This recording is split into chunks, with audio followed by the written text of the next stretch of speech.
Hello everyone, welcome back to my YouTube channel engineer Ajit sir. तो आज आपको मैं बताऊंगा कि क्या नाम है, किस तरह से हमारे पास सॉफ्ट जोन का जो पेपर आया था मैथमेटिक्स का, तो किस तरह का पेपर आया और किस तरह से पैटर्न सेटअप हुआ है, और हार्ड जोन को भी इसी तरह से पैटर्न सेटअप होगा।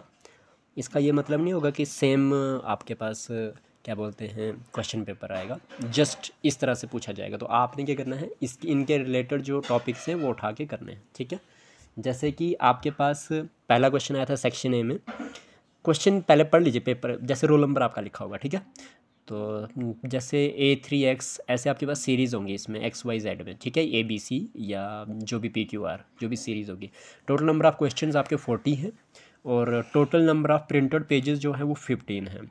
10th ARM summer zone JK UT 2024 1003X इसका कोड है मैथमेटिक्स। मैक्सिमम मार्क्स 80 है और यहाँ पे टाइम 3 आवर्स आपको मिलेगा। याद रखना, टाइम आपको 3 आवर्स मिलेगा। क्वेश्चन आपके 40 होंगे और SG मीन्स सॉफ्ट जोन है, ये समर जोन नहीं है, सॉरी सॉफ्ट जोन है। और 15 पेजेस हैं आपके, याद रख लेना, ठीक है। 80 मार्क्स का पेपर आएगा आपका, 20 मार्क्स आपके इंटरनल होंगे, ठीक है। सेक्शन ए में बात करते हैं, क्या हो जाएगा आपका।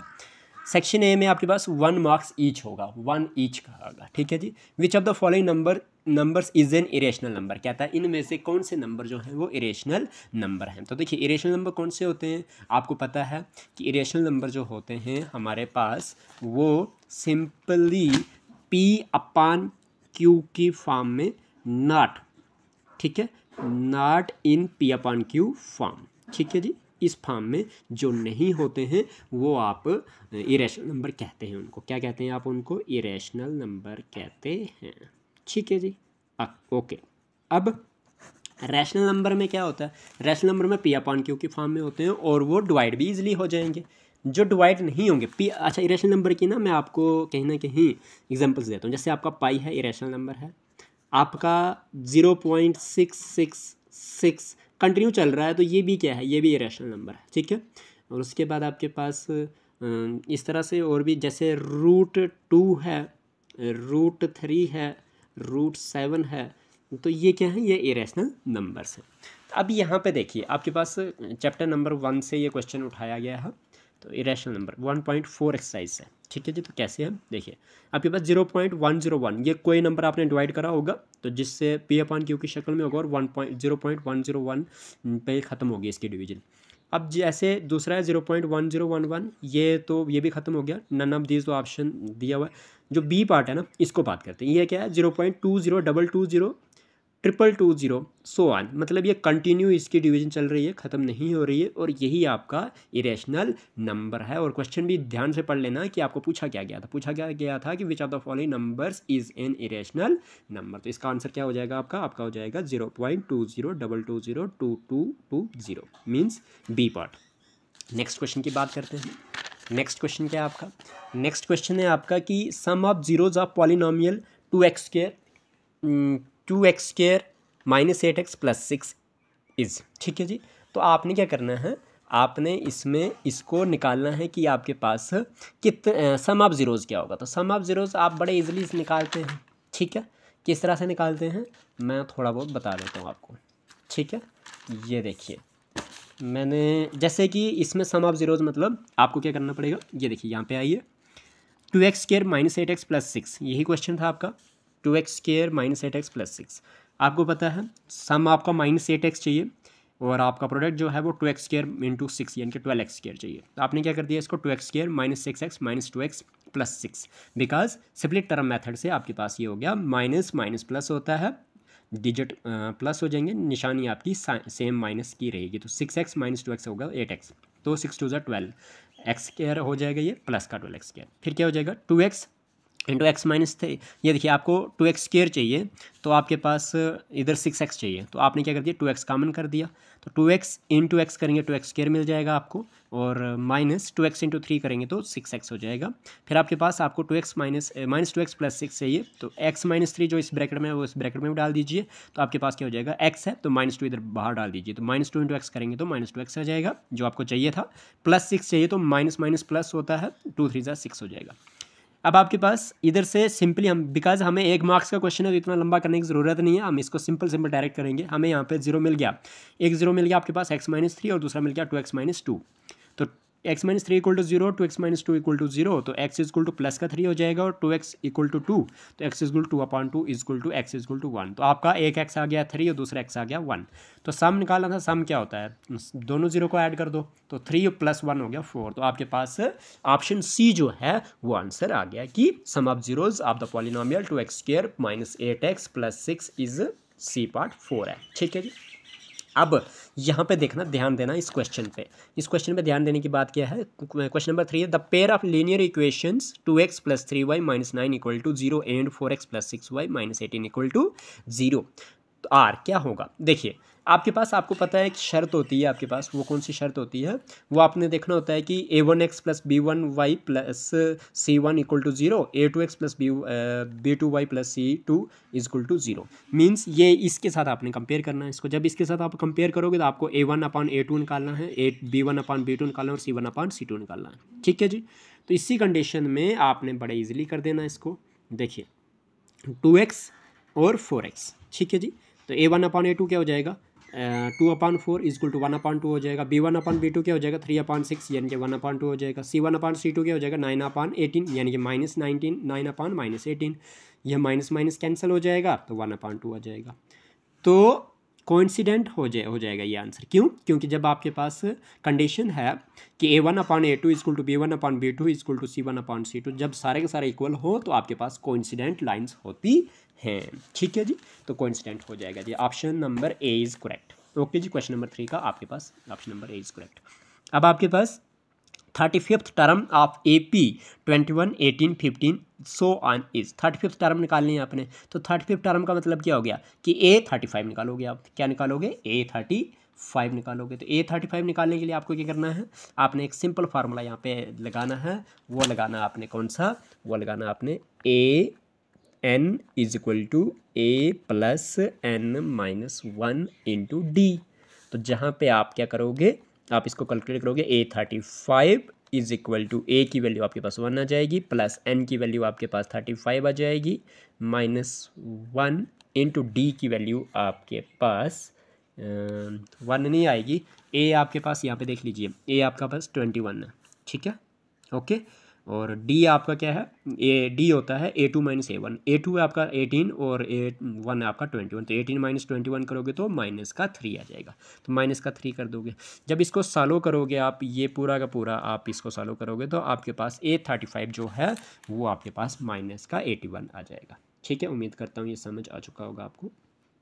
ठीक है, आई होप सबको ये इजी लगेगा। क्यों लगेगा? क्योंकि अब तो टाइम नहीं है डिटेल में बताने के लिए, और ना ही इतना डिटेल में आपको इसको जानना है, बिकॉज 1 मार्क्स का क्वेश्चन है, तो आपको पता होना चाहिए कि 35th टर्म कैसे निकलेगी। फार्मूला आपको मैंने बता दिया, वो मैंने बता दिया आपको कौन सा, कि AN equal to A plus N minus 1 into D लगेगा, तो बस इसमें आप वैल्यू डाल दीजिए। ठीक है, अच्छा।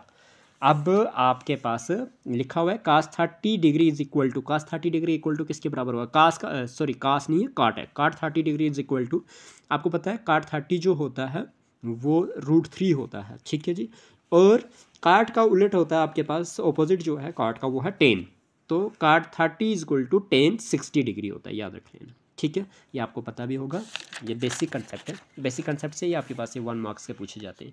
अब the distance of a point from the x axis is called it's, जो डिस्टेंस होती है किसी पॉइंट से एक्स एक्सिस से, तो उसको क्या बोला जाता है, उसको बोला जाता है ऑर्डिनेट। ठीक है, क्या बोला जाता है, ऑर्डिनेट। मैं आपको प्रूफ भी बता देता हूँ। सॉफ्ट जोन और ये हार्ड जोन वाले बड़े आराम से देख लें, देख लीजिए। बिकॉज देखिए, the distance of a point from y axis is called its x coordinate और एब्सिसा।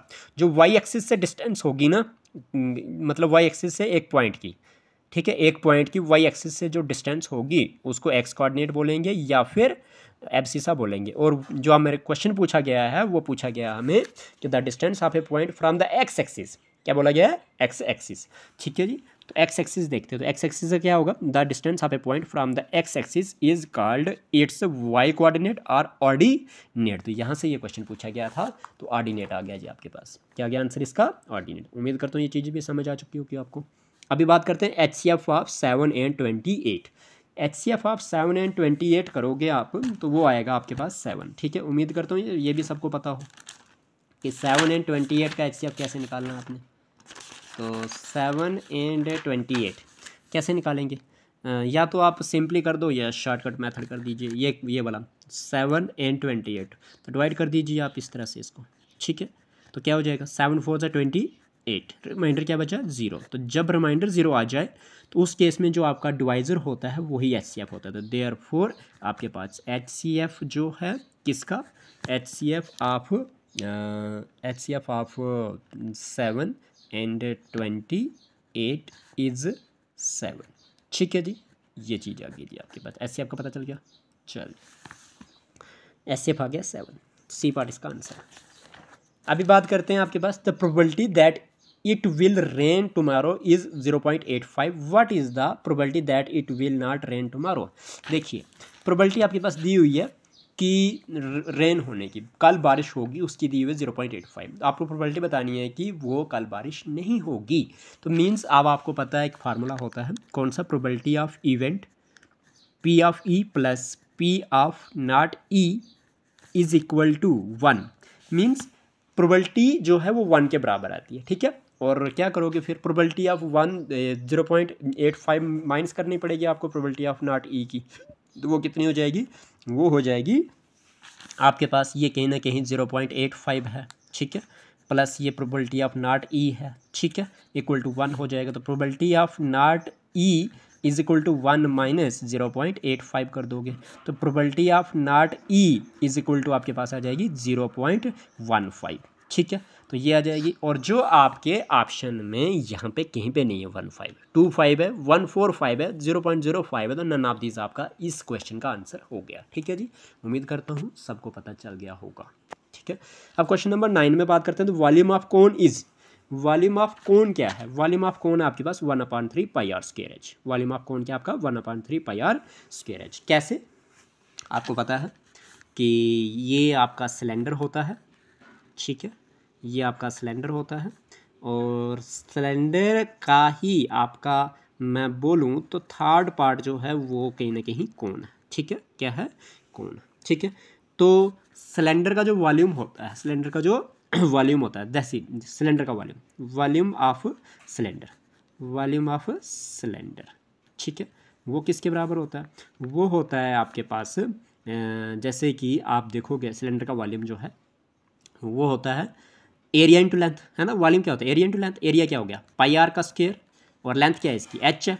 तो ये हो गया जी वॉल्यूम ऑफ सिलेंडर। ठीक, लेकिन जब आपके पास आपको पता है कि कौन जो है वो थर्ड पार्ट आता है एक सिलेंडर का, तो डिवाइडेड बाई 3 कर दोगे, डिवाइडेड बाई 3 कर दोगे तो 1/3 पाई आर स्क्वायर एच जो है वो आपके पास वॉल्यूम ऑफ कोन आ जाएगा, वॉल्यूम ऑफ कोन आ जाएगा। समझ आ गई। ठीक है, तो 1/3 पाई आर स्क्वायर एच। तो इसका आंसर ये आ गया जी, वॉल्यूम ऑफ कोन क्या आ गया, 1/3 पाई आर स्क्वायर एच। उम्मीद करता हूँ ये समझ आ चुकी होगी आपको। क्वेश्चन नंबर 9 भी कंप्लीट है आपका। क्वेश्चन नंबर 10 क्या है, क्वेश्चन नंबर 10 है कि discriminant of quadratic equation 3x² - 2x 2√6x + 2 = 0 is, वो क्या होगा, वो 0 होगा। वो कैसे होगा वो बताता हूँ आपको मैं, देख लो, थोड़ा सा ध्यान देते हैं। आपको पता है डिस्क्रिमिनेंट को आप क्या लिखते हैं, डिस्क्रिमिनेंट को आप लिखते हैं कि b² - 4ac, ये करते हैं। तो अब आपको पता है सबसे पहले आपके पास जो इक्वेशन है वो क्या है, इक्वेशन है आपकी 3x²। ठीक है, एज लिखता हूँ मैं 3x² - 2√6x + 2 = 0। तो अगर आप इसको कंपेयर करते हो क्वाड्रेटिक इक्वेशन से, क्वाड्रेटिक इक्वेशन क्या है, क्वाड्रेटिक इक्वेशन है वो होती है आपके पास क्या, ax² + bx + c = 0, यही होती है। ठीक है, अब आपको यहाँ से पता चल गया कि a क्या है, a आपका x² का ऑप्शन, तो x² का ऑप्शन 3 है। b क्या है, x का ऑप्शन है -2√6, और c क्या है 2 है, ठीक है। तो आप यहाँ से इसमें वैल्यू डाल सकते हैं डिस्क्रिमिनेंट में। तो डिस्क्रिमिनेंट क्या होता है आपका बी स्क्वायर मीन्स -2√6 का whole square -4 into a means 3 into c means 2 is equal to किसके बराबर हो जाएगा, ये हो जाएगा आपका -2 मतलब इसको अगर रफ में करते तो -2√6 का होल स्क्वायर मीन्स क्या हुआ, ये हो गया जी -2 का होल स्क्वायर और √6 का होल स्क्वायर, ठीक है। तो क्या हो जाएगा, ये स्क्वायर और ये रूट कैंसिल, -2 का स्क्वायर मतलब -2 मल्टीप्लाई में -2 इक्वल टू में 2 माइनस प्लस होता है, ये प्लस का 4 आ जाएगा, 2 2 4 और ये आ जाएगा आपका 6, तो 4 मल्टीप्लाई बाई 6 यानी कि ये आ गया 24। तो ये बन गया आपका 24। कितना बन गया आपके पास, ये -2√6 का होल स्क्वायर 24 होता है। -4 इज 12 2 इज 24, तो 24 - 24 करोगे आपके पास आंसर आएगा 0। तो डिस्क्रिमिनेंट जो है इस इक्वेशन का वो आ गया 0। तो यही आपने इधर भी करा हुआ है, ठीक है जी। सी पार्ट आपका आंसर आ गया। अब प्राइम फैक्टराइजेशन ऑफ 1771 इज 7 × 11 × 13। तो देखिए सबसे पहले मैं आपको एक चीज़ बता देता हूँ कि आपके पास ये 11 से डिवाइड होगा ही नहीं, ठीक है। देख लीजिए मैंने प्राइम फैक्टराइजेशन यहाँ पे कोशिश करी करने की, जैसे यहाँ पे लिखा हुआ है 7, सबसे छोटा प्राइम नंबर जो फैक्टर जो है इसका वो है 7, फिर 11, फिर 13, यही बोला इसने, तो कर दीजिए, यहाँ पे करा हुआ है मैंने। तो कैसे हुआ, देखिए 7 2 = 14 बचा 3 हो गया 37, 7 5 = 35 बचा आपके पास 2 21, तो 7 3 = 21। अब 11 से करते हैं तो क्या हो जाएगा, 11 2 = 22, 22 तो बचा कितना, 25 में से 22 गया तो आपके पास बचा 3 से हो जाएगा, ये लग रहा है मुझे। 11 2 = कितना होता है 22, बचा कितना 3 हो जाएगा 33, 11 3 = 33 और फिर 23 1 = 23, ठीक है जी। 11 से तो हो गया, लेकिन 23 से 23 खुद एक प्राइम नंबर है तो ये नहीं होगा। तो इन्होंने जो आपके पास फैक्टर दिया है प्राइम फैक्टर वो दिया हुआ है 13, ठीक है। तो 13 तो आएगा नहीं, 13 की जगह अगर 23 होता तो फिर ये ट्रू होता। अभी आपका आंसर जो है वो फॉल्स है, ठीक है, बिकॉज इज देयर 13 की जगह 23 आएगा, ठीक है। उम्मीद करता हूँ क्लियर हो चुका होगा आप लोगों को। अब है sum of first 51 positive integers is, आपको क्या करना है 51 पॉजिटिव इंटीजर का सम निकालना है, ठीक है। तो वो कैसे निकालोगे, आपको पता है एस एन का फार्मूला क्या होता है, एस एन का फार्मूला होता है n/2 × twice of a plus n-1 × d, ठीक। एस एन की जगह 51 डाल देंगे आप, n की जगह 51/2 twice into a, because first 55 positive integer means 1 से कंटिन्यू काउंटिंग होगी 51 तक, 1 आ जाएगा, प्लस n की जगह 51 - 1 इंटू d क्या होगा आपके पास 1 होगा, बिकॉज d जो होता है वो होता है a2 - a1 और 1 से लेके 51 तक अगर आप कंटिन्यू काउंटिंग कर रहे हैं तो 1 और 2 में डिफरेंस 1 का ही आएगा। तो आपका a2 आ गया 2 और a1 आ गया 1, तो 2 - 1 करोगे तो आपके पास 1 आएगा। तो इसी तरह से S51 किस तरह हो जाएगा 51 इंटू 2 1 = 2 प्लस 50 - 1 करेंगे 50 मल्टीप्लाई बाई 1 हो जाएगा 51/2 इंटू 51 = 50 प्लस 2 52, तो 2 1 = 2, तो 2 2 = 4 बचा 1 हो गया 12, 2 6 = 12, तो 51 मल्टीप्लाई बाई 26 करेंगे तो आपके पास 13 26 आएगा, 1326 आपका आंसर आ जाएगा, जो बी पार्ट आपका आंसर है, ठीक है। चलिए अब देखिए, अब अगला क्वेश्चन इसने पूछा कि -0.5 can be probability of an event, तो किसी भी इवेंट की प्रोबेबिलिटी नेगेटिव में नहीं आती है, ठीक है, याद रख लेना। Probability is always more than 0 and less than 1 और लेस देन इक्वल टू 1, ठीक है। मतलब आपके पास जो प्रोबेबिलिटी होती है वो 0 से मोर देन होती है और लेस देन इक्वल टू 1 होती है, मतलब 1 के बराबर भी हो सकती है और 1 से कम भी हो सकती है प्रोबेबिलिटी, लेकिन ना 1 से ज़्यादा ना 0 से कम, ठीक है। 0 से कम नहीं होगी तो मतलब मीन्स माइनस में नहीं आएगी, तो इसीलिए ये आपका आंसर फॉल्स होगा यहाँ पे, ठीक है जी। अच्छा, ऑल सर्कल्स आर, बताइए कॉन्ग्रुएंट हैं या सिमिलर हैं। आपको पता है कॉन्ग्रुएंट में हम क्या बोलते हैं, कॉन्ग्रुएंट में बोलते हैं हम कि वो फिगर्स, वो दो फिगर्स, कम से कम वो दो फिगर्स आपके पास कॉन्ग्रुएंट होंगी जब उनका साइज भी सेम होगा और शेप भी सेम होगी। बट सिमिलर में हम बोलते हैं, सिमिलरिटी का मतलब वो होता है जब आपके पास दिखने में शेप अगर सेम है तो वो फिगर्स आपके पास क्या होंगी, सिमिलर होंगी। तो यहाँ पे ऑल सर्कल्स आर सिमिलर हो सकते हैं, बिकॉज ऑल सर्कल का मतलब क्या हो गया कि आपके पास एक छोटा सर्कल भी आएगा छोटे रेडियस का 2 सेंटीमीटर का, 10 सेंटीमीटर का सर्कल भी आएगा। देखने में शेप तो दोनों की सेम होगी बट साइज अपना अपना होगा, इसलिए all circles are similar not congruent. ठीक है जी, सिमिलर इसका आंसर है। अब देखिए number of tangents that can be drawn from a point outside the circle, ठीक है, इज 2। कितना? 2 होता है। कैसे? देखिए मैं आपको एक चीज़ बताता हूँ। अगर ये एक पॉइंट मैं ड्रा करता हूँ, यहाँ पे पॉइंट ये ए है और यहाँ पे एक सर्कल है, तो इस पॉइंट से ए इधर इस सर्कल को एक टच करते हुए एक टेजेंट और दूसरा यहाँ पे टेजेंट, तो 2 ही आपके पास टेजेंट होते हैं। ठीक है, उम्मीद करता हूँ ये समझ आ चुका होगा। अब आपके पास फार्मूला किसके लिए? Write formula for sum to n terms of an AP. एक एपी की अर्थमेटिक प्रोग्रेशन की आपने क्या करना है? सम का फार्मूला लिखना है। तो उसमें क्या होता है फार्मूला? उसमें होता है Sn is equal to n/2 into twice of a plus n-1 into d. ठीक है जी, यही फार्मूला होता है, याद रख लेना। या फिर ये इसका आंसर तो यही है, लेकिन दूसरा फार्मूला भी आपके पास Sn का होता है। जब आपके पास रीज़न क्या होता है? जब उसमें फार्मूला आपके पास फर्स्ट टर्म दी हो और लास्ट टर्म दी हो, तब आपका क्या करोगे? तब आप लिखोगे n/2 into A plus first term plus last term. ठीक है जी, ये फार्मूला होता है, ये याद रखें, ध्यान में रखें। ठीक है, चलिए, लेकिन यहाँ पे n टर्म्स के लिए बोला है तो फिर हम क्या करेंगे? Sum to n terms. n terms means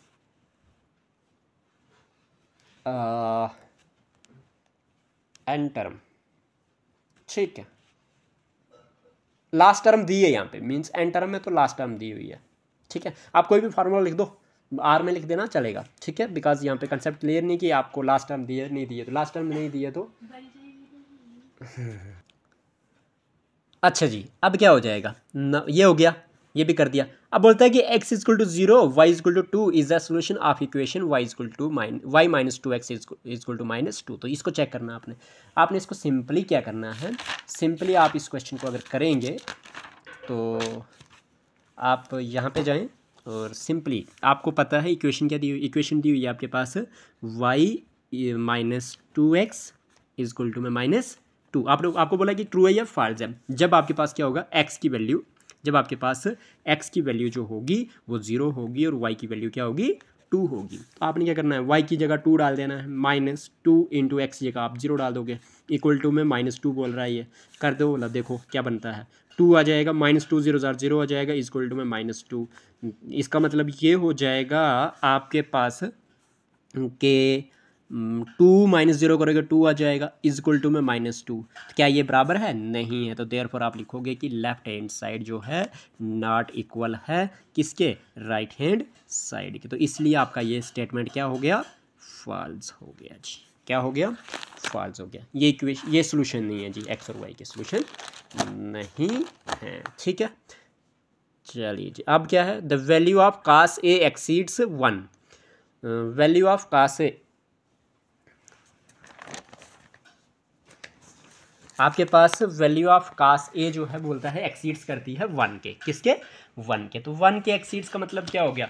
कि 1 से ज़्यादा होगी, तो 1 से ज़्यादा नहीं होती है ये भी आपके पास फॉल्स आएगा। अगर इस कंसेप्ट को मैं अभी समझा नहीं पाऊंगा आपको, होती नहीं होती ये बाद में देखेंगे, लेकिन ये नीचे वाला कंसेप्ट देख लीजिए, ये आपको बड़ा इजी है और बड़ा इजी से हैंडल कर लेंगे आप। आपको पता है इसने बोला कि sine square a plus dash equal to 1 for 0 degree less than equal to a less than equal to 90 degree. तो मीन्स 0 डिग्री से लेकर 90 डिग्री के बीच में जब आपके पास एंगल होगा तो बताओ जी ये फार्मूला क्या होगा? तो ये फार्मूला आपको पता है, आपने पढ़ा हुआ है।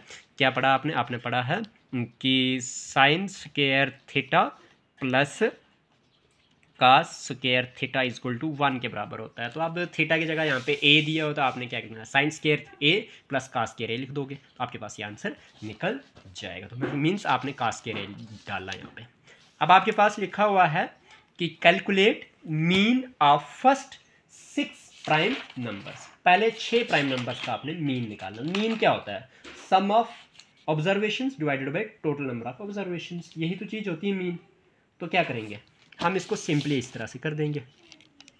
हम 2, पहला प्राइम नंबर क्या 2 है, प्लस दूसरा प्राइम नंबर 3, तीसरा 5, चौथा 7, पांचवा 11, छठा प्राइम नंबर 13, डिवाइडेड बाय कितने हो गए? ये 6 तो हैं, तो 6 से करोगे क्या हो जाएगा?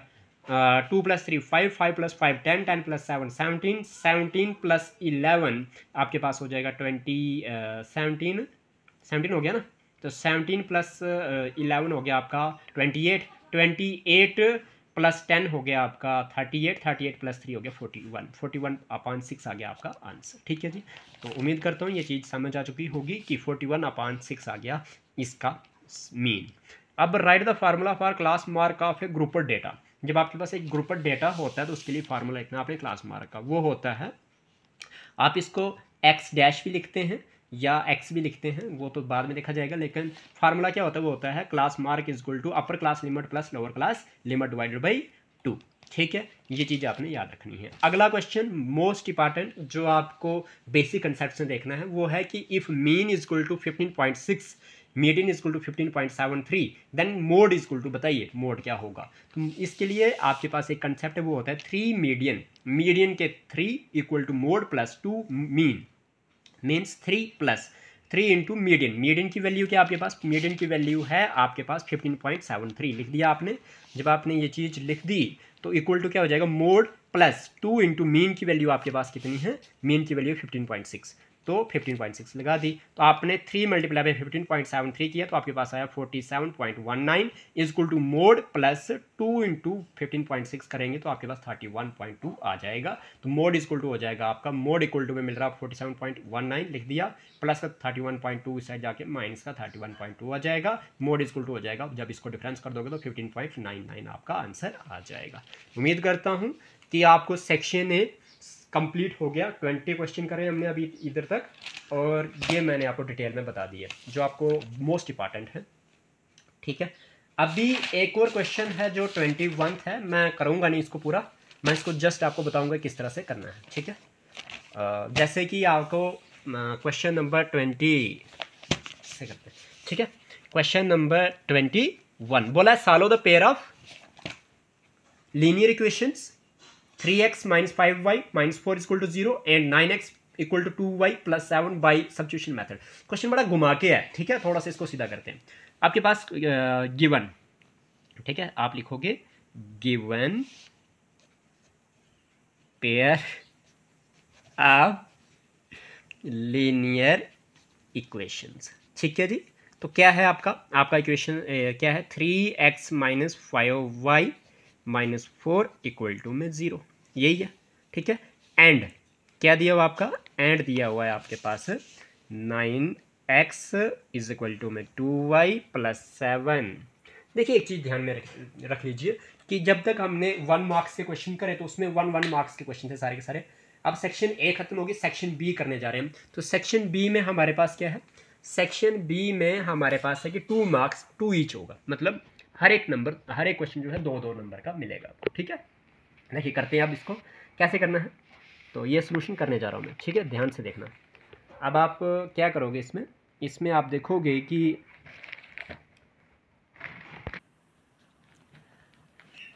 देखिए अब कैसे करना है इसको, कर रहे थे हम। तो अब हमारे पास क्या हो जाएगा, 3x, आपने simply 3x minus linear equation बनानी है ना, तो इक्वेशन बनानी, तो इक्वेशन का मतलब क्या हो गया 5y। ठीक है, और -4 जो है उस साइड ले जाओ, प्लस का 4 हो जाएगा। ठीक है, इसको इक्वेशन नंबर आप 1 मानोगे। ठीक, और इधर क्या हो जाएगा 9x प्लस का 2y इस साइड जाएगा तो माइनस का 2y हो जाएगा, और प्लस का 7 एज इट इज़ रहेगा। तो इक्वेशन नंबर 2 बन गई। ये थोड़ा सा घुमा फिरा के यहाँ पे दिया और कुछ बच्चों को पता नहीं चलेगा, इसलिए मैंने ये चीज़ बता दी आपको कैसे करनी है। ठीक है, अब क्या हो जाएगा, सब्स्टिट्यूशन मेथड में हम क्या कर देते हैं, हम सीधा लिखते हैं फ्रॉम इक्वेशन फर्स्ट। क्या लिखते हैं, from equation first we have, हमारे पास। तो फर्स्ट इक्वेशन क्या है हमारे पास, फर्स्ट इक्वेशन है हमारे पास है 3x minus 5y is equal to में 4। मैं जो प्लस में वेरिएबल है उसको निकालने की कोशिश करता हूँ, तो क्या हो जाएगा मेरे पास, ये हो जाएगा 3x इज इक्वल टू में 4 माइनस का 5y प्लस का 5y हो जाएगा। ठीक है, तो x इज इक्वल टू में मेरे पास हो जाएगा 4 प्लस में 5y मल्टीप्लाई का 3 डिवाइड में 3 आ जाएगा। इक्वेशन नंबर इसको मैं 3rd मानूंगा। ठीक है, तो अब क्या हो जाएगा आपके पास, अब आपके पास इस तरह से ठीक है, ठीक है, अब क्या हो जाएगा, पुट कर देंगे हम x is equal to 4 plus 5y upon में 3 इन इक्वेशन किस में डालेंगे, इन इक्वेशन सेकंड में डाल दीजिए। ठीक है, तो वी हैव हमारे पास क्या होगा सेकेंड इक्वेशन। ठीक, सेकेंड इक्वेशन है हमारे पास 9x minus 2y equal to में 7। ठीक, तो विच इम्प्लाइज आपके पास क्या हो जाएगा 9 हो जाएगा, इस x की जगह आप डालोगे 4 प्लस 5y अपान में 3, माइनस में 2y आ जाएगा इजक्वल टू में 7 आ जाएगा। ठीक, अब क्या हो जाएगा, अब देखिए यहाँ पे थोड़ा सा कैंसिल कर देते हैं, 3 1 जार 3 और 3 3 जार 9 हो जाएगा। तो आपके पास आ जाएगा ये 3 इंटू में 4 प्लस 5y माइनस में 2y इजक्वल टू में 7। ठीक है, अब क्या हो जाएगा 3 4 जार 12 हो जाएगा, प्लस में 3 5 जार 15y हो जाएगा, minus 2y as it is equal to में 7। ये हो जाएगा 12 plus minus minus 15y minus 2y करेंगे तो प्लस का 13y बचेगा इजक्वल टू में 7 हो जाएगा। 13y इजक्वल टू में 7 आ जाएगा, प्लस का 12 माइनस का 12 हो जाएगा आपके पास, और 13y इजक्वल टू में माइनस का 5 आ जाएगा, बिकॉज प्लस का 12 माइनस का 12 हो गया था, 12 में से 7 गया 5 बचेगा, बड़ा 12 है, 12 के साथ निशानी माइनस की, इसलिए माइनस का 5 आ गया। तो y इजक्वल टू आपके पास -5 अपान 13 आ जाएगा। ठीक है, अब आप क्या करोगे, पुट कर दोगे y की वैल्यू -5 अपान 13 इन इक्वेशन किस में डालोगे, फर्स्ट में डालोगे। ठीक है, फर्स्ट में नहीं थर्ड में डाल दीजिए, वहाँ से आपको x मिल जाएगा। ठीक है, वी हैव हमारे पास, तो क्या हो जाएगा, फर्स्ट इक्वेशन क्या आपके पास वो है, फर्स्ट इक्वेशन है आपकी, सॉरी फर्स्ट नहीं थर्ड इक्वेशन है आपकी x is equal to 4 plus 5y divided by 3 which implies x is equal to 4 plus 5 into y की जगह क्या है -5 अपान में 13 divided by 3। Okay, which implies आपके पास x इज इक्वल टू में क्या हो जाएगा, ये हो जाएगा 4 प्लस माइनस माइनस 5 5 25 अपान 13 जिसका डिवाइड कुछ है उसका अपान 1 होल डिवाइडेड बाई 3। ठीक है, विच इम्प्लाइज आपके पास क्या हो जाएगा, ये 13 और 1 का एलसीएम निकालेंगे तो आपको पता है कि जब भी 1 और 1 से बड़ा वाला डिजिट हो डिनोमिनेटर में तो बड़ा वाला डिजिट ही डिनोमिनेटर ही एलसीएम रहता है, और फिर क्रॉस मल्टीप्लिकेशन कर दीजिए। 13 4 ज़ा 52, सिंपल ये ट्रिक है, एक्चुअली में फार्मूला तो कुछ और है एलसीएम निकालने का। 13 4 ज़ा 52 माइनस 125 ज़ा 25 डिवाइडेड बाई ये 3 आ जाएगा, विच इम्प्लाइज आपके पास x की वैल्यू किसके बराबर आ जाएगी, x की वैल्यू आ जाएगी आपके पास 52 माइनस 25 करोगे तो 27 अपान में 13 होल जिसका डिवाइड कुछ नहीं उसका अपान 1, तो इधर क्या है 3 अपान 1 है, तो होल डिवाइडेड का आपके पास जब डिवाइड का मल्टीप्लाई कर देंगे तो रेसिप्रोकल हो जाती है, 3 अपान 1 का 1 अपान 3 लिखा जाएगा, 3 1 ज़ा 3 हो जाएगा, 3 9 ज़ा 27 हो जाएगा, विच इम्प्लाइज आपके पास x की वैल्यू हो जाएगी 9 1 ज़ा 9 अपान 13। तो ये आ गया जी आपका x का आंसर, और ये आ गया आपका y कहाँ पे था, y आ गया -5 अपान 13। तो बस यही क्या निकाला था आपने, पेयर सॉल्व करनी थी तो सॉल्व हो गया। देयरफॉर आप लिखोगे यहाँ पे कि x इजक्वल टू आपका कितना आ गया 9 अपान 13 आ गया, एंड y आपका -5 अपान 13 आ गया, ये आ गया जी आपका आंसर। ठीक है, अब क्या, अब क्वेश्चन नंबर 22 है। क्वेश्चन नंबर 22 निकालने में उतना बड़ा नहीं है। क्वेश्चन नंबर 22 पढ़ते हैं, find the roots of the quadratic equations 2x² plus x minus 6 equal to 0 by factorization. Factorization से करना है आपने, तो क्या है आपका है जी 2x² प्लस में x माइनस में 6 इजक्वल टू में 0। अगर आप फैक्टराइजेशन से करते हैं इसको तो आपको पता है स्प्लिट टर्म मेथड लगाते हैं हम इसको। ठीक है, तो स्प्लिट टर्म मेथड लगाएंगे तो हमें पता है कि यहाँ पे हमारे पास सम में क्या चाहिए, सम में चाहिए 1x है ना, प्रोडक्ट में क्या चाहिए 2x² माइनस 6 मीन्स 12x² चाहिए, लेकिन माइनस का चाहिए है ना। तो क्या कर देंगे, हम इसको लिख देंगे आपके पास सम में प्लस में चाहिए ना आंसर, तो बड़ा वाला 4 और ये 3 है ना, तो माइनस कर देंगे। ठीक है, 4x माइनस 3x कर देंगे, 4 3 ज़ा 12 माइनस का 12x² बन जाएगा ये, और 4x में से 3x गया तो 1x ही बचेगा प्लस वाला। तो क्या कर देंगे, हम इसको लिख देंगे 2x² plus 4x minus 3x minus 6 equal to में 0। टू क्या हो जाएगा, यहाँ पे भी 2x² है, यहाँ पे 4x है, तो 2 ये भी 2 से डिवाइड होता है, ये भी 2 से डिवाइड होता है, तो 2x कॉमन कर दो दोनों में, तो इधर क्या बचेगा x बचेगा, माइनस इधर 2 बचेगा, क्या हो जाएगा 2x इंटू 2 करोगे तो 4x हो जाएगा। अब क्या हो जाएगा आपके पास, जो इस ब्रैकेट में वो इस ब्रैकेट में भी डाल दीजिए। ठीक है, तो क्या हो जाएगा x माइनस 2 है, तो इधर क्या है 2x है, आपको चाहिए क्या -3x चाहिए, -3x है तो x इधर है तो माइनस का 3 डाल देंगे इधर, तो -3 इंटू एक्स करेंगे तो -3x हो जाएगा। अब आपको चाहिए क्या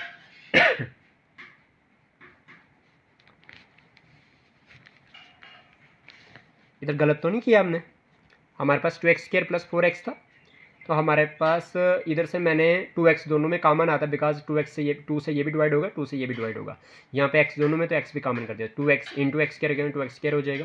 मुझे प्लस का 4x चाहिए तो 2x है तो प्लस का 2 आएगा ना फिर, ओके, तो यहाँ पे भी प्लस का 2x + 2 कर देंगे, तो -3 इंटू एक्स करेंगे -3x हो जाएगा, माइनस प्लस माइनस हो जाएगा, 3 2 6 हो जाएगा, इक्वल टू में 0 हो जाएगा। सही है।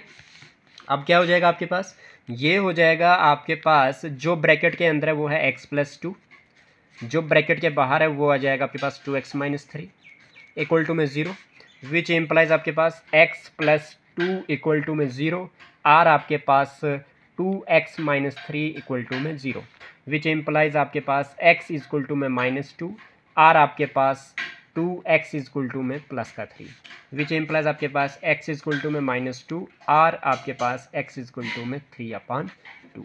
तो देयरफॉर आप लिख सकते हो द रूट्स ऑफ, क्या मांगा था, रूट्स मांगे थे ना, therefore the roots of the given quadratic equation are क्या क्या है, -2 एंड 3/2। ये आ गया जी आपका आंसर। इजी है, बहुत ही ज़्यादा, है ना। चलिए बहुत अच्छी बात। अभी हम बात करते हैं क्वेश्चन नंबर कौन सा, 23 में बोल रहा है कि sorry, given sec theta equal to 13/12, calculate all other trigonometric ratios. ठीक है जी, तब मैंने एक सिंपल सा करा हुआ है कि आपके पास given sec theta equal to 13/12 किया हुआ है, इक्वल टू में आपके पास एक बात कर दीजिए, आप एक ना ट्राइंगल बना दीजिए रफ वर्क में। ठीक है, जब आप ट्राइंगल बना देंगे तो आपके पास क्या हो जाएगा, आप बी पे 90 डिग्री ले लीजिए और ए पे आप एंगल ले लीजिए अदर देन 90 डिग्री। ठीक है, और ऐसे। ठीक, अब आपको पता है पाइथागोरस थ्योरम में कि जो एक राइट ट्रायंगल होती है, राइट ट्रायंगल में जो एंगल जहाँ पे 90 डिग्री बनता है, 90 डिग्री के ऑपोजिट साइड हाइपोटेन्यूस होती है, और अदर देन जो 90 डिग्री एंगल होता है उसकी ऑपोजिट साइड परपेंडिकुलर होती है, और ये आ गई बेस आपकी। अब क्या, अब आपने निकालना है sec थीटा इक्वल टू 13/12, और आपको पता है साइन, ये पंडित भाई पंडित हर हर बोल या फिर आप बोल सकते हो कि some people have curly hair, some people have curly hair, some people have curly hair till they painted black. ये आपको यहाँ पे जैसे मैं लिखता हूँ, पी पंडित भाई पंडित हर हर बोल means some people have curly black hair till they painted black, till painted black. ठीक है जी, तो इस तरह से आपके पास मैंने इधर लिखा हुआ है, यहाँ पे देख लीजिए कि some people have curly black hair still they painted black colours. ठीक है जी, तो इस तरह से करवाया हुआ है, या फिर आप ऐसे भी लिख सकते हैं पंडित भाई पंडित हर हर बोल, तो sine cosec sine cos tan cosec sec cot. ठीक है, इस तरह से कर सकते हैं आप, या पंडित बद्री प्रसाद हर हर बोले, तो sine cos tan cosec sec cot, या फिर ठीक है फिलहाल तो आपको पता है कि ये चीज़ें सिर्फ एक ना ट्रिक होती है जिससे आप याद कर सकें। एक्चुअल में तो फार्मूला तो वही है कि साइन आपके पास परपेंडिकुलर अपॉन हाइपोटेन्यूस होता है। तो आपको सेक की देखनी, तो सेक क्या हो जाएगा, सेक हो जाएगा हाइपोटेन्यूस अपॉन बेस, जो आपके पास 13/12। हाइपोटेन्यूस क्या रखी है हमने, AC रखी, बेस क्या रखी है हमने AB, तो AC इक्वल टू कितना हो गया 13, AB कितना हो गया 12 हो गया। तो अब आपके पास आपको निकालनी क्या है, BC निकालनी है। तो by using PGT means Pythagoras theorem, hypotenuse का स्क्वायर इक्वल टू परपेंडिकुलर का स्क्वायर प्लस बेस का स्क्वायर हो जाएगा। हाइपोटेन्यूस क्या आपकी AC का स्क्वायर इक्वल टू परपेंडिकुलर क्या आपका, परपेंडिकुलर है आपका BC का स्क्वायर, और बेस आपके पास AB का स्क्वायर। तो AC की वैल्यू 13 है, 13 का स्क्वायर हो जाएगा plus BC square plus AB की वैल्यू आपके पास 12 का स्क्वायर है। 13 का स्क्वायर 169 होता है, BC का स्क्वायर आ जाएगा प्लस 12 का स्क्वायर 144 हो जाएगा। BC square equal to 169 plus का 144 माइनस का 144 आ जाएगा। ठीक है जी। तो B C square equal to 25 आ जाएगा। तो बी सी इक्वल टू आपको पता है स्क्वायर का उस साइड जाएगा प्लस माइनस का रूट हो जाएगा, 5 पर रूट 25 आ जाएगा और रूट 25 की वैल्यू 5 होती है, तो प्लस में ही हम लेंगे तो B C equal to 5 directly लिख लेंगे।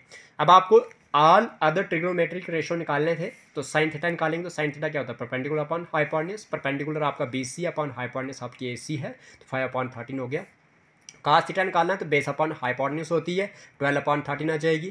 टेन थीटा होता है आपके पास base upon perpendicular upon base, तो B C upon A B हो जाएगा, 5/12 आ जाएगा। तो कोसेक क्या होगा? साइन का उलट होता है, तो साइन क्या है? साइन आपके पास 5/13, तो कोसेक हो जाएगा 13/5।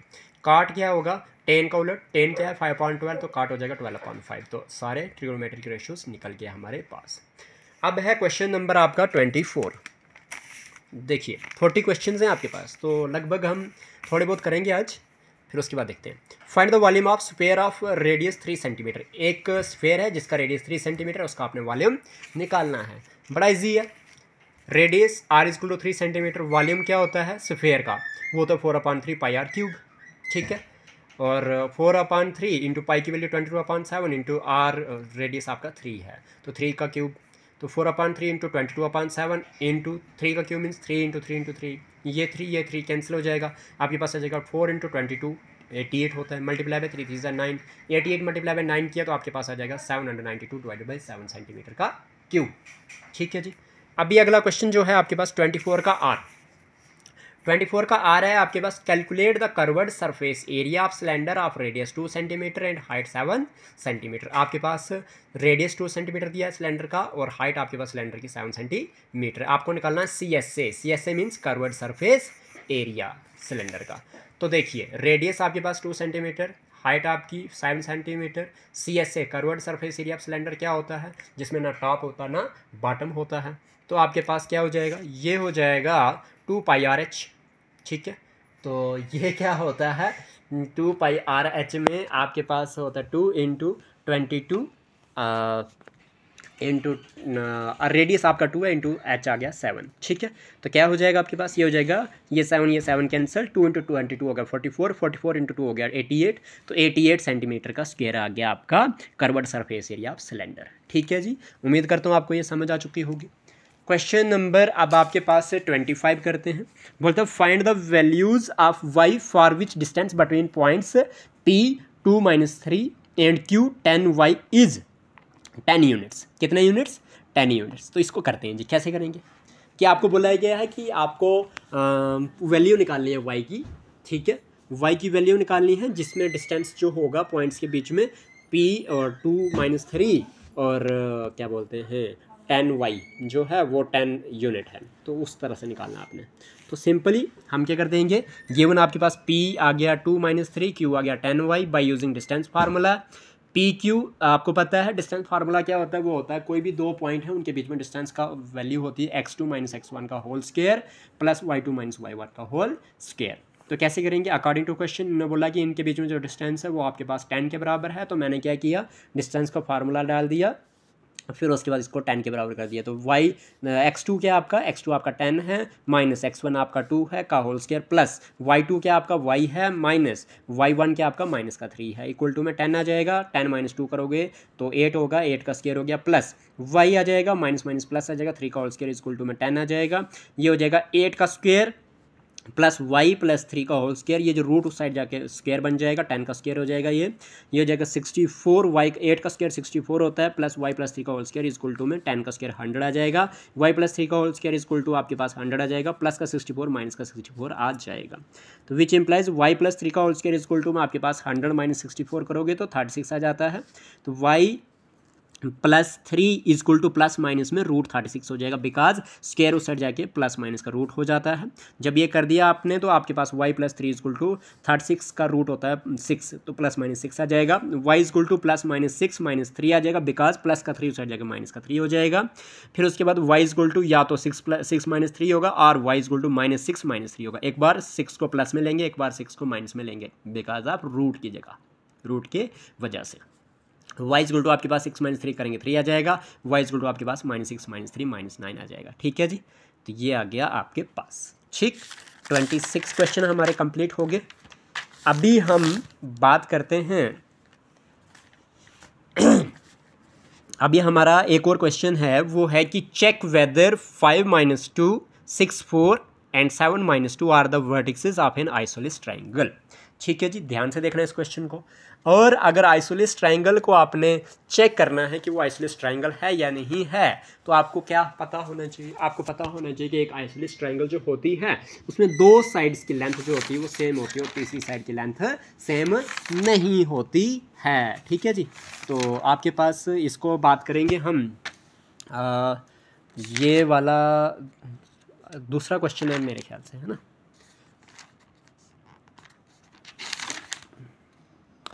हाँ जी, तो देखिए यहाँ पे मैंने ये करा हुआ है, तो यहीं से मैं आपको बता देता हूँ कैसे करा हुआ है। ठीक है, तो आपको पता है कि आपको ये ए आ गया, ये बी और ये सी मान दीजिए। Let A equal to 5 - 2, B equal to 6 4 और सी को मानते हैं 7 - 2। ठीक, by using distance formula, distance formula कहता है कि A B equal to x2 - x1 का whole square plus y2 - y1 का होल स्क्वायर। तो ए बी क्या हो जाएगा? ए में आपके पास x1 y1 होगा, ए में आपके पास x1 y1 होगा, बी में आपके पास क्या हो जाएगा?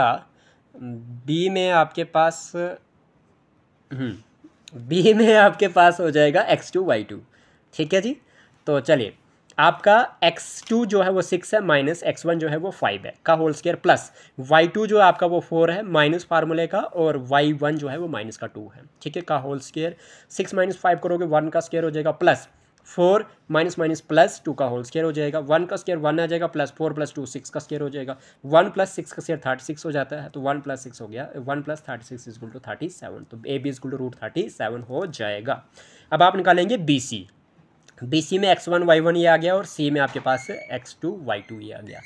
तो आपको पता है फार्मूला वही डालोगे बाय यूजिंग डिस्टेंस फार्मूला, तो आप बार बार नहीं लिखेंगे, आप डायरेक्ट कर देंगे। बी सी कैसे निकालेंगे? तो बी सी निकालेंगे हम, x2 की वैल्यू आपके पास 7 है और x1 की वैल्यू आपके पास 6 है, तो 7 - 6 का होल स्क्वायर प्लस y2 की वैल्यू -2 है, फार्मूला का माइनस, और y1 की वैल्यू 4 है, तो 7 - 6 करेंगे 1 का स्क्वायर हो जाएगा, प्लस -2 - 4 आपके पास माइनस माइनस प्लस होता है, माइनस का 6 आ जाएगा, का होल स्क्वायर कर देंगे 1 का स्क्वायर प्लस -6 का होल स्क्वायर। आपके पास बी सी इक्वल टू क्या हो जाएगा? 1 हो जाएगा, प्लस -6 का स्क्वायर आपके पास 36 आ जाएगा, तो प्लस का 36, तो बी सी इक्वल टू 1 + 36 = 37। तो आपके पास बी सी आ गया 37। अब देखते हैं, अब इसके बाद आपको जब दो साइड सेम आ गई तो तीसरी साइड को चेक करने की ज़रूरत नहीं है, आप सीधा बता सकते हैं, या करनी भी तो कर भी सकते हैं, सी ए निकाल देंगे। तो सी ए कैसे निकलेगा? सी ए में आपके पास आपको पता है सी की वैल्यू आप x1 y1 रखेंगे और ए की वैल्यू x2 y2 रखेंगे। तो x2 क्या है? 5 है, x1 क्या है? 7 है, तो 5 - 7 आ जाएगा, का होल स्क्वायर प्लस y2 जो है आपके पास वो होगा -2, फार्मूले का माइनस, और -2 आ जाएगा y1 का होल स्क्वायर। 5 - 7 7 - 5 करोगे तो माइनस का 2 आ जाएगा, -2 का whole square plus -2 minus minus plus 2 का होल स्क्वायर, ये आ जाएगा आपके पास -2 का स्क्वायर जो होता है 4 हो जाएगा, प्लस -2 ये हो जाएगा 0 का स्क्वायर, तो ये हो जाएगा √4। तो ए बी इक्वल, देखिए सी ए जो है √4 निकल गया आपका, आपके पास बी सी जो है वो √37 निकल गया, और ए बी जो है वो √37 निकल गया। ठीक है जी, तो अब आपके पास आपको पता है कि A B equal to B C आया, but not equal to C A आया, तो दो साइडें तो सेम आ गई ना, as two sides are equal in length, दो साइड्स जो है वो इक्वल है लेंथ में, and the third side is of different length. जब दो साइडें एक ट्राइंगल में बराबर होती हैं, दो साइडों की लेंथ अगर एक ट्राइंगल में बराबर है और तीसरी साइड की लेंथ बराबर नहीं है, तो उसमें क्या हो जाता है आपके पास, therefore A B C is an isosceles triangle. तो आपके पास ए बी सी क्या है? एक आइसोलेस ट्राइंगल है। उम्मीद करता हूँ ये क्वेश्चन आपको समझ आ चुका होगा, किस तरह से करना है किस तरह से नहीं करना है। तो हमने ये वाला क्वेश्चन भी कर दिया, ये 25 का आर भी कर दिया। ठीक है, अब बोलता है कि find a quadratic polynomial the sum and the product of whose zeroes are this and this, है ना? बहुत ही ईजी क्वेश्चन है ना? करा इस पे या आगे करूँ? है पहले तो दे दो। देखिए आपके पास क्या दिया हुआ है, देखिए क्वेश्चन नंबर 26 की बात करेंगे तो आपके पास √2 दिया हुआ है, एंड दिया हुआ आपके पास 1/3, ये दिया हुआ है। ठीक है, तो गिवन, ठीक है, गिवन जीरोज क्या लिखोगे? Given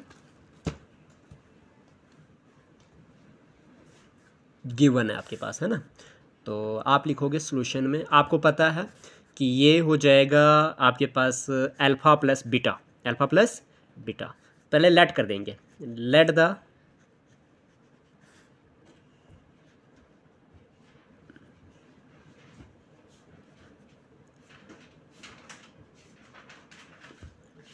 sum and product of zeros, let the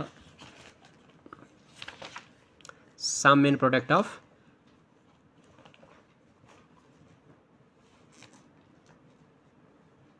zeros are alpha and beta. ठीक है, अल्फ़ा एंड बीटा कर देते हैं। अगर इनको अल्फ़ा एंड बीटा कर दिया तो आपके पास क्या हो जाएगा। ठीक है, तो and the quadratic equation, this and the quadratic equation, QUADRATIC quadratic equation, EQUATION। ठीक है, इक्वेशन क्या हो जाएगी, बी क्या मानेंगे, वो मानते हैं हमारे पास, हमें पता है क्वाड्रेटिक इक्वेशन क्या होती है, AX² plus BX plus C equal to में 0, यही होती है। तो आप चाहे इस तरह से करो, let the quadratic equation is equal to AX² plus BX plus C and its zeroes are alpha and beta, इस तरह से करो तो आपकी मर्जी है, या इस तरह से करो, एक ही बात है। ठीक है, अभी मैं मेरे पास करा हुआ है, वहाँ से करूँगा क्योंकि वीडियो बन रही है तो थोड़ा सा जल्दी कर लेंगे। जैसे कि लेट द पॉलिनोमियल भी, पॉलिनोमियल है ये, क्वाड्रेटिक पॉलिनोमियल है, sorry, let the quadratic polynomial, मैंने क्वाड्रेटिक इक्वेशन बना दिया था वहाँ पे कंफ्यूज होके। Let the quadratic polynomial be AX² plus BX plus C and its zeroes be, क्या रखेंगे, अल्फा एंड बीटा। तो आपके पास पता है अल्फा प्लस बीटा, पहला क्या है, पहला है आपके पास √2, क्या है, √2 है। तो क्या हो जाएगा, आपको पता है सम ऑफ जीरोज क्या होते हैं, सम ऑफ जीरोज होते हैं minus of coefficient of x upon coefficient of x²। तो कोफिशिएंट ऑफ x का कोफिशिएंट क्या होता है, b, तो b क्या है, b आ गया माइनस b, और कोफिशिएंट ऑफ x² x का कोफिशिएंट क्या है, a, तो माइनस b अपॉन a हो जाएगा आपके पास अल्फा प्लस बीटा। अब क्या है यहाँ पे a की वैल्यू, अच्छा डाल दीजिए, फिलहाल इधर तक रुकी है। Alpha into beta, product of zeros क्या है, प्रोडक्ट ऑफ जीरोज जो है वो आपके पास क्या है, प्रोडक्ट ऑफ जीरोज में आपके पास होता है constant term upon coefficient of x²। तो कांस्टेंट टर्म क्या है आपकी, कांस्टेंट टर्म आपके पास c है, अपॉन में कोफिशिएंट ऑफ x² क्या आपका a है, तो c अपॉन a हो जाएगा। तो आपके पास क्या हो जाएगा, c जो है वो क्या है, वो आपके पास आपको पता तो है नहीं, तो C ही डालोगे, अपान में a डालोगे। अब a की वैल्यू यहाँ पे कितनी है, 3 है, और a की वैल्यू यहाँ पे 1 है। ठीक है, जो रिपीट हो रही है, तो a की वैल्यू आपके पास 1 और a की वैल्यू 3। आप क्या कर देंगे, यहाँ पे भी इस 1 को 3 के बराबर करने के लिए मल्टीप्लाई बाय 3 कर देंगे और डिवाइड भी 3 कर देंगे। तो √2 अपॉन 1 को आपने क्या किया, मल्टीप्लाई बाय 3 डिवाइड बाय 3 कर दिया, जिससे क्या हो गया, 3√2 डिवाइडेड बाई 3 बन गया ये। तो आपके पास a की वैल्यू 3 आ गई यहाँ पे भी, और यहाँ पे तो एडवांस में a की वैल्यू 3 थी और c की वैल्यू 1 है। तो b की वैल्यू क्या होगी, b की वैल्यू आ गई आपके पास -3√2। तो a की देयरफॉर a की वैल्यू आपके पास 3 आ गई, b की वैल्यू आपके पास आ गई -3√2 एंड c की वैल्यू आपके पास आ गई 1। ठीक है, तो hence the quadratic polynomial is, quadratic polynomial क्या होगा, वो आपके पास फार्मूला होता है ax² plus bx plus c, यही होता है। तो आपके पास x² का कोफिशिएंट क्या है, a, तो a की वैल्यू क्या है 3, प्लस b की वैल्यू, x का कोफिशिएंट क्या है b, तो b की वैल्यू क्या है -3√2 है, प्लस c की वैल्यू क्या है 1 है। ठीक है, तो आपके पास क्या हो जाएगा, ये हो जाएगा आपके पास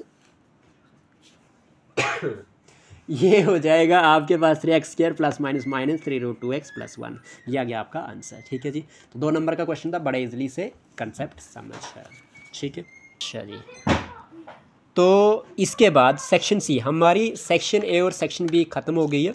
सेक्शन सी जो है वो क्वेश्चन देखिए 3-3 मार्क्स के हैं। मैं क्वेश्चन आपको बता देता हूँ इसमें, और डिटेल में कल हम डिस्कस करेंगे कैसे करना है इनको, कैसे नहीं करना है, इनके बारे में कल बताऊँगा मैं आपको। ठीक है, तो चलिए फिलहाल क्वेश्चन बता देता हूँ, क्वेश्चन क्या है। ठीक है, पूरा का पूरा पेपर तो बता दो आपको कि पेपर है क्या।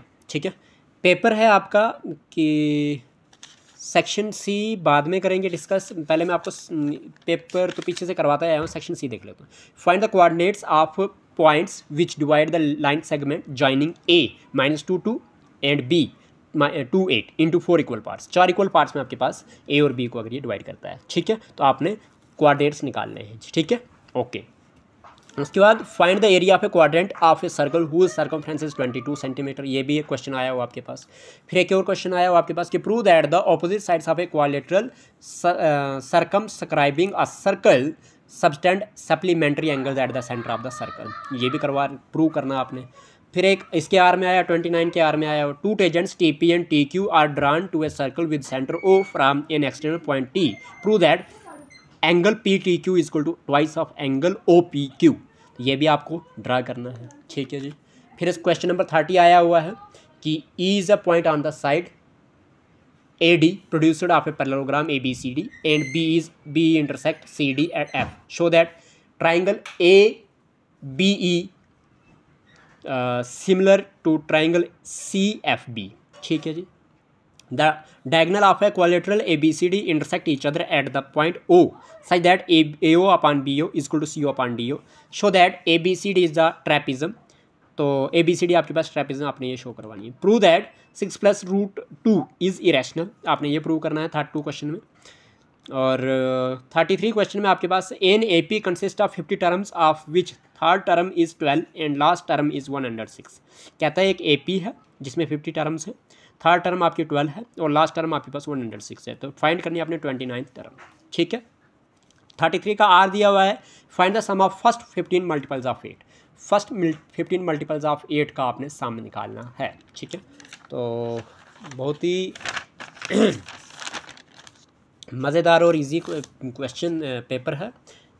34 क्वेश्चन आपके पास one card is drawn from a well shuffle deck of 52 cards. 52 cards के वेल शफल डेक में से अगर आपका एक कार्ड निकाल दिया जाए, प्रोबेबिलिटी निकालनी है, find the probability of getting a face card अगर होगा, एक स्पेड होगा तो। 3 मार्क्स के थे ये क्वेश्चन। अभी 4 मार्क्स से क्वेश्चन देख लीजिए कैसे। A train travels a distance of 480 kilometre at a uniform speed. If the speed had been 8 kilometre per hour less then it would have taken 3 hours more to cover the same distance. Find the speed of the train. आपने train की speed निकालनी है, most important है। Find the इसका R35 का वो है find the value of k so that the quadratic equation kx into x - 2 + 6 is equal to 0 has equal roots. तो ये आपके पास मोस्ट इंपॉर्टेंट क्वेश्चन है। मैंने ये करवाए हुए हैं सारे के सारे अपने स्टूडेंट्स को, ठीक है जी। और अब स्टूडेंट्स को करवाने के साथ साथ मैंने ना यूट्यूब पे भी चढ़ा दिया, चैप्टर नंबर 5 कंप्लीट कर दिया है, ठीक है। तो अब है 36 question. A solid iron pole consist of a cylinder of height 220 centimetre and base diameter 24 centimetre which is surmounted by another cylinder of height 60 centimetre and radius 8 centimetre. Find the mass of the pole given that 1 centimetre cube of iron has approximately 8 gram mass use pi equal to 3.14, ठीक है। R इसका question R में from a solid cylinder whose height is 2.4 centimetre and diameter 1.4 centimetre a conical cavity of same height and same diameter is hollowed out. Find the total surface area of the remaining solid to the nearest centimetre square. मतलब यहाँ पे भी आपको total surface area निकालना है। Surface area volume में से chapter में से है ये, ठीक है। ऊपर वाला भी उसी में से है, ठीक है। और ये वाला आपके पास क्वाड्रेटिक इक्वेशंस में से है, चौथे चैप्टर में से, ये भी उसी में से है। ये पीछे वाला जो प्रोबेबिलिटी में से है। अभी बात करता हूँ मैं क्वेश्चन नंबर 37 की। वो कहता है from the top of a 7 metre high building the angle of elevation of the top of a cable tower is 60 degree and the angle of depression of its foot is 45 degree. Determine the height of the tower. आपने tower की height निकालनी है, ठीक है जी। तो मतलब ये चैप्टर नंबर 9 में से है, ठीक है, जिसमें आपके पास एप्लीकेशंस ऑफ ट्रिग्नोमेट्री का कि क्या है वो मुझे याद नहीं चैप्टर का नाम एग्जैक्टली अभी, पर चैप्टर नंबर 9 देख लें आप। 38 क्वेश्चन आपका एवेल्युएट है जो चैप्टर नंबर 8 में से है, ट्रिग्नोमेट्रिक रेशियोज से, या इंट्रोडक्शन टू ट्रिग्नोमेट्री है नाम चैप्टर का। तो 5 cos square 60 degree plus 4 sec square 30 degree minus 10 square 45 degree sine divided by sine square 30 degree plus cos square 30 degree. ये करना आपने क्वेश्चन।